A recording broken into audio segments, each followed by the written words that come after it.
नमस्ते दोस्तों। आज हम शुरुआत करते हैं सबसे पहले यूपीएससी के सिलेबस से, उसमें भी प्री एग्ज़ाम के सिलेबस से। पेपर फर्स्ट जो है इसके सिलेबस से शुरुआत करते हैं। यूपीएससी के जो प्री एग्ज़ाम है उसका सिलेबस कुछ ज़्यादा बड़ा है नहीं, 7 पॉइंट में ही है सिर्फ इसके सिलेबस। आप देख रहे हैं ना, सिर्फ 7 पॉइंट है। तो हमें बस ये देखना है कि इसमें जो बिटवीन द लाइन है, जो दो लाइनों के बीच में जो लाइन है, जैसे कि आप देख सकते हैं, जैसे एक लाइन ये हुई और एक लाइन ये हुई, इसकी जो बीच की लाइन है, इसमें जो बीच में जो दिख नहीं रहा है, ये जो बीच में लाइन है, ये जो बीच की लाइन है ना, जो दिख नहीं रही, यही बिटवीन दी लाइन है। तो हम इसकी पहले शुरुआत करते हैं। देखिए, इसके 200 मार्क्स 200 मार्क्स से होते हैं क्वेश्चन पेपर, जिसमें 100 क्वेश्चन होते हैं। 2 घंटे का समय होता है, 2 घंटे में 100 क्वेश्चन अटेम्प्ट करने होते हैं।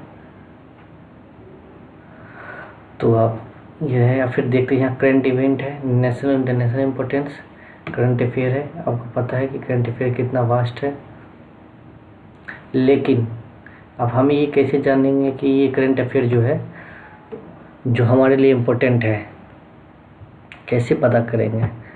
तो सबसे पहले हम ये देखेंगे कि जो नेशनल इंटरनेशनल इम्पोर्टेंस में सबसे पहले हम ये देखेंगे कि ये जो इंटरनेशनल इम्पोर्टेंस है, उसमें डायरेक्ट इनडायरेक्ट इंडिया पे क्या इम्पैक्ट पड़ रहा हो, कोई भी डिसीजन ले रहा हो तो हम उसको पहले देखेंगे। तो हम ये देखेंगे कि अगर कोई डिसीजन ले रहा हो कोई भी देश, उसका इम्पैक्ट इंडिया पे क्या होता है। जैसे क्रूड ऑयल का रेट बढ़ता है तो इंडिया पे इम्पैक्ट क्या होता है।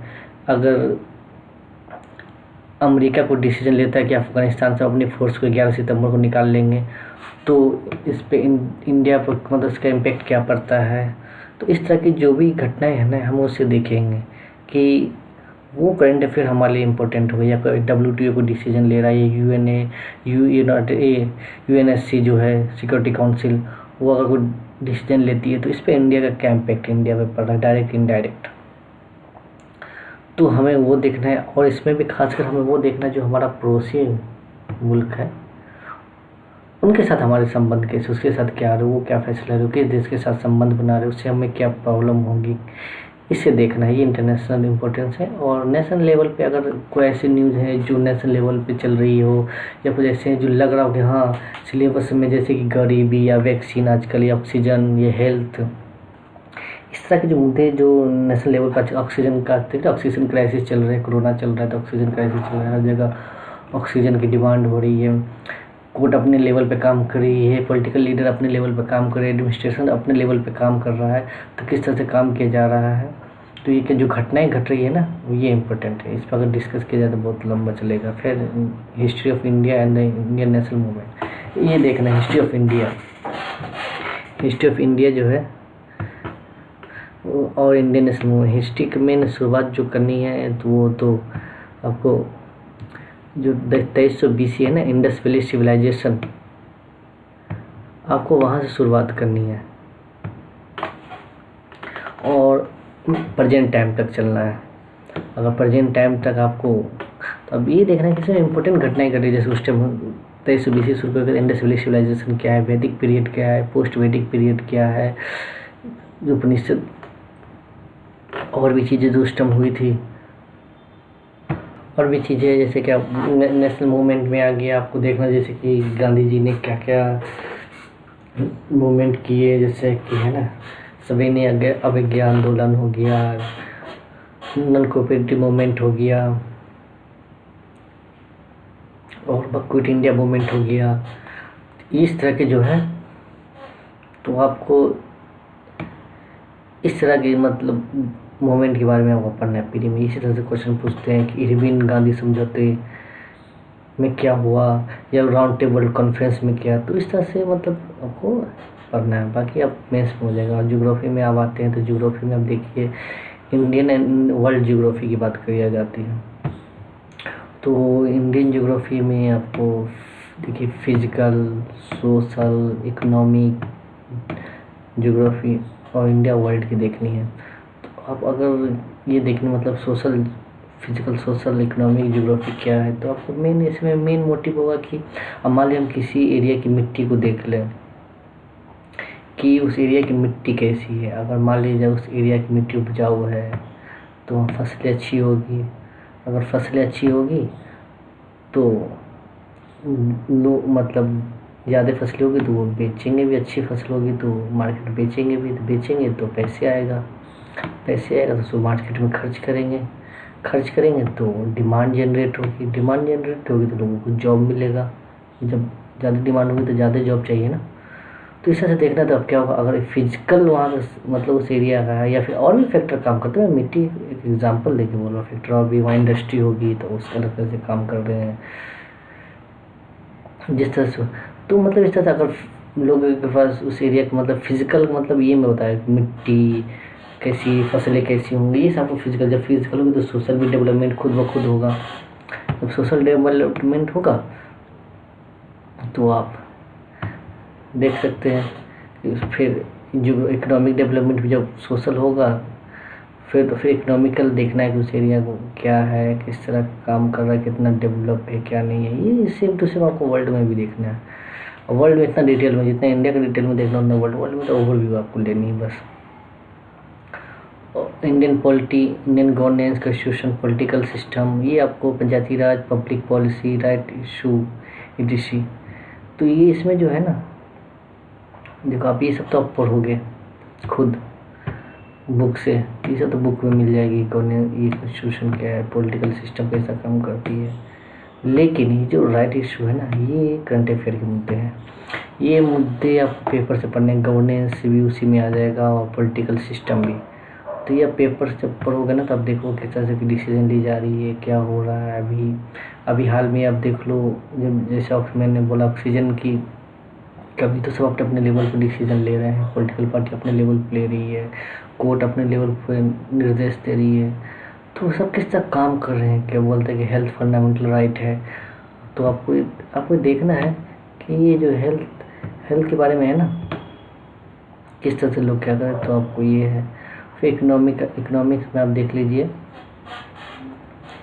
कि ये इकोनॉमिक्स एंड सोशल डेवलपमेंट क्या है। Sustainable economics, social development, sustainable development, poverty, inclusion, demographic, social sector, initiative, etc.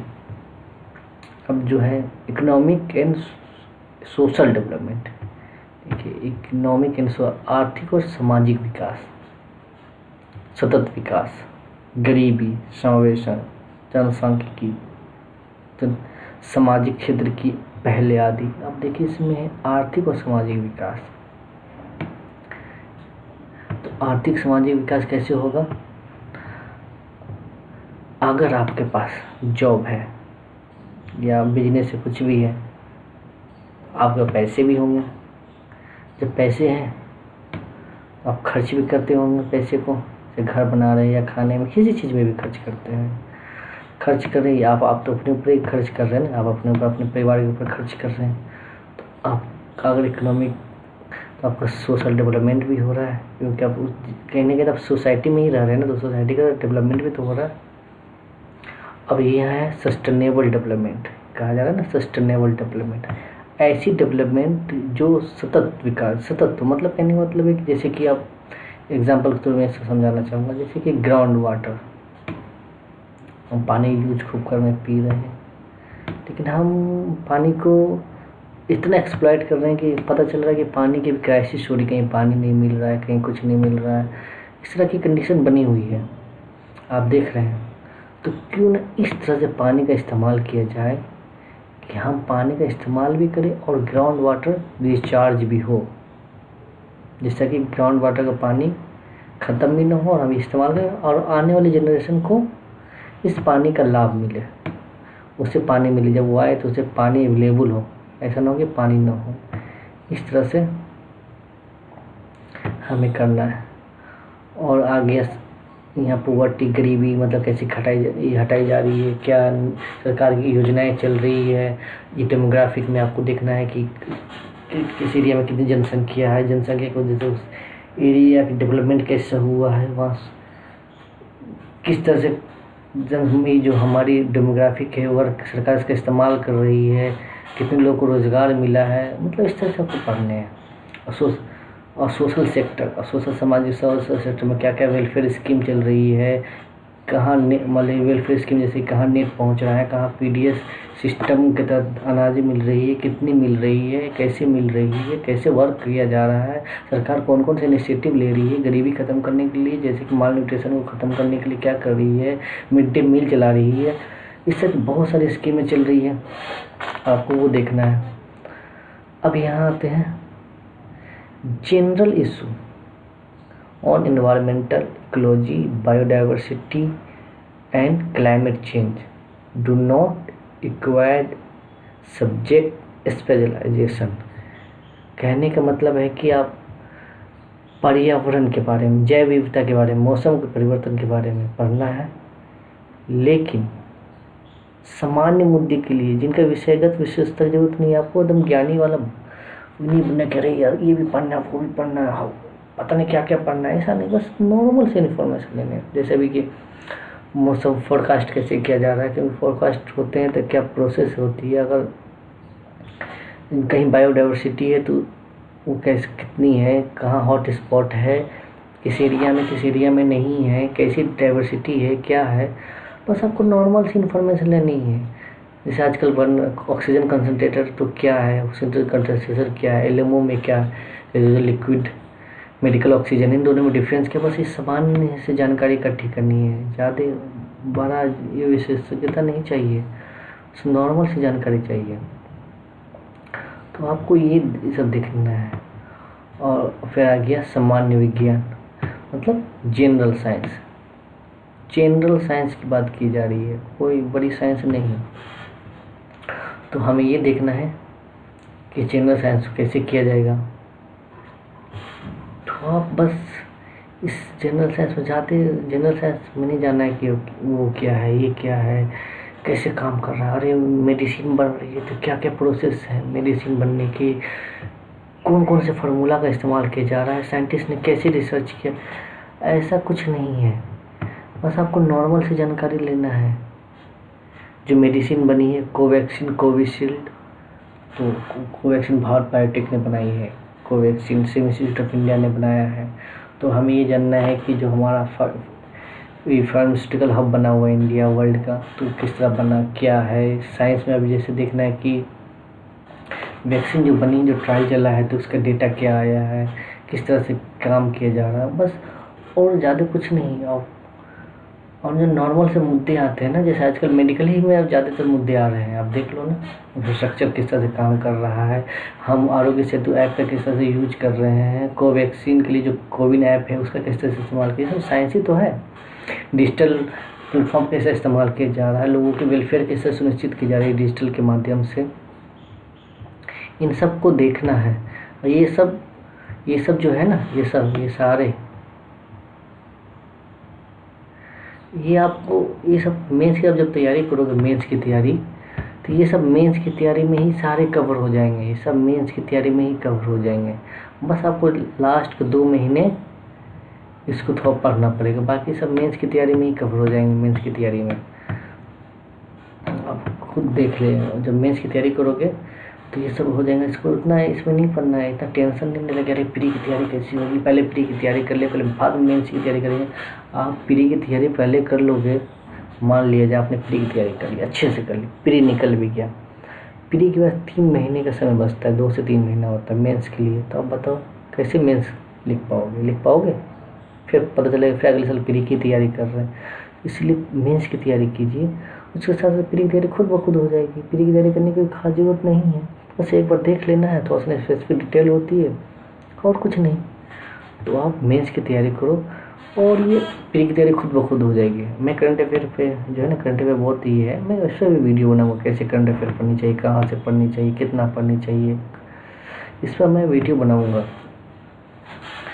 तो आप लोग वीडियो को इसमें ज़्यादा एक्सप्लेन करना चाहूँगा तो बहुत बड़ी वीडियो हो जाएगी, फिर आप भी सोचो क्या आप बोल रहे हैं। तो इस तरह से आप देख सकते हैं, बाकी कोई ऐसा कुछ नहीं है। तैयारी कीजिए, कोई प्रॉब्लम हो इससे रिलेटेड तो आप हमसे पूछ सकते हैं, कमेंट कर सकते हैं। सर इस तरह की प्रॉब्लम है, ये जानना है, आप बताइए कैसे होगा, तैयारी कैसे शुरू करें, आप पूछ सकते हैं, कमेंट कर सकते हैं कि क्या करना है क्या नहीं, कैसे करनी है। तो बस आप देख सकते हैं, और ज़्यादा नहीं पढ़ना फ्री में, वो वाले नहीं है। और 100-200 नंबर के होते, 100 नंबर भी आ गए ना, अगर जनरल कैटेगरी में हो तो आप क्वालिफाई हो जाएगा। क्योंकि 98, 98, 90 इस नहीं आसपास बहुत ज़्यादा 105, 4, 2 इससे ज़्यादा कट ऑफ नहीं जाता है। तो ज़्यादा बर्डन लेके नहीं चलना है कि हाँ भाई 200 क्वेश्चन है, 200 मार्क्स के हैं तो 150 सॉल्व करने ही करने हैं, 150 मार्क्स आने ही चाहिए, ऐसा कुछ नहीं है। बस नॉर्मल सी बात है, पढ़ो। कोई प्रॉब्लम हो तो बताओ, और ये वीडियो कैसा लगा ये भी ज़रूर बताना, लाइक करना, चैनल को सब्सक्राइब करना। Thank you very much, have a good day.